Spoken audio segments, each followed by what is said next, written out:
Hey, what's going on, everybody? This is Tyrone back with Tech Life. Article comes to you guys from Michael Red Light Reading. I'll leave a link to it in the description so you guys can check it out.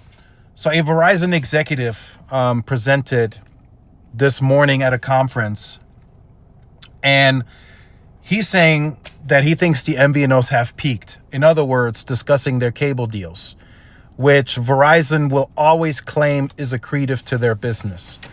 What I will say, the reason it's accretive to their business is because they don't lose that customer entirely, right? If they migrate from postpaid over to cable, they're still sort of within that Verizon ecosystem.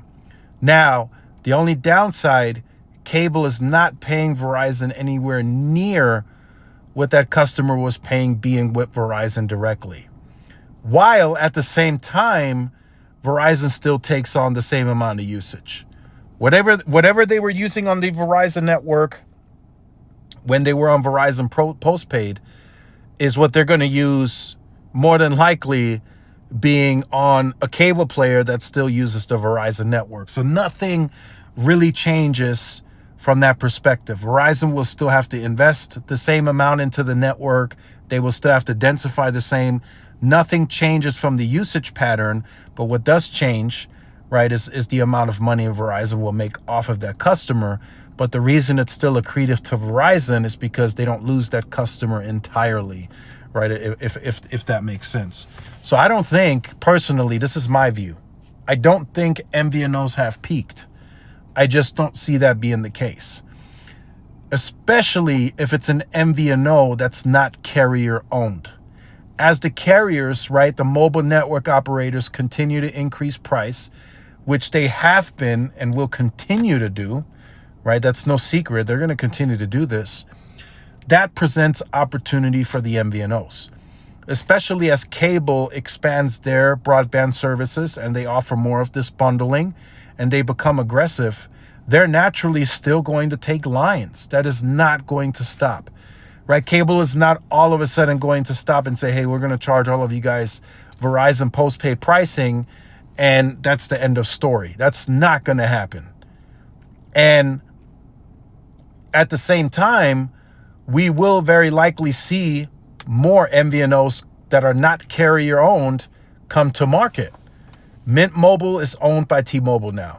Visible is owned by Verizon, right? So a lot of these MVNOs, especially the track phone brands, that's all under Verizon. So that's technically a prepaid. It's not even an MVNO anymore, in my view. So players like Mobile X, not carrier owned. Cable players are not carrier owned. And there's some other brands out there that are not carrier owned.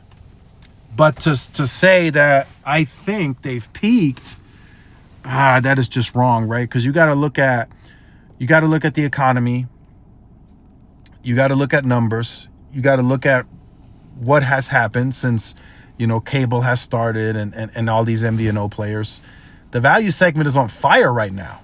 Prepaid is positive again, which has been negative for quite some time. So I've said it in a video a long time ago. I said in that video that as postpaid continues to invest more, get more spectrum, having to charge more because they were increasing pricing bit by bit even at that time, is prepaid going to be more attractive?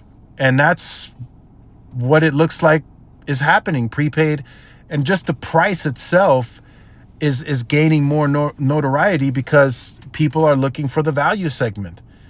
As the carriers, right, the mobile network operators are continuing to nickel and dime its customers. Hey, you pay me $5 more per line, $2.50 more, $4 telco recovery fee, right? All of that adds up.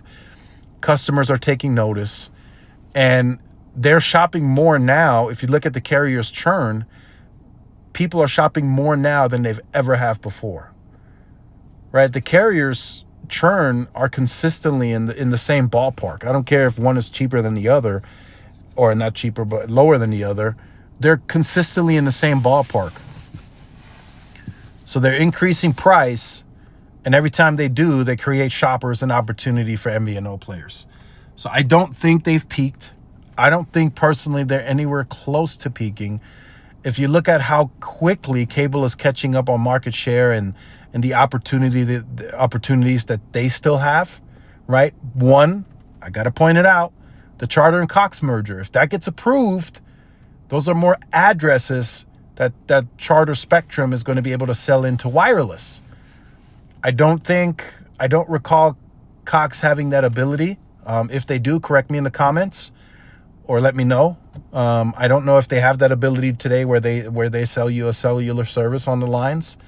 But I know Charter does have that ability. So that creates more opportunity. So I don't think, looking at the larger picture, I don't think MVNOs have peaked, and I don't think they're anywhere close to peaking, especially if prices keep going up. So let me know your thoughts in the comments on this. Like, share, subscribe. See y'all in the next one. Peace.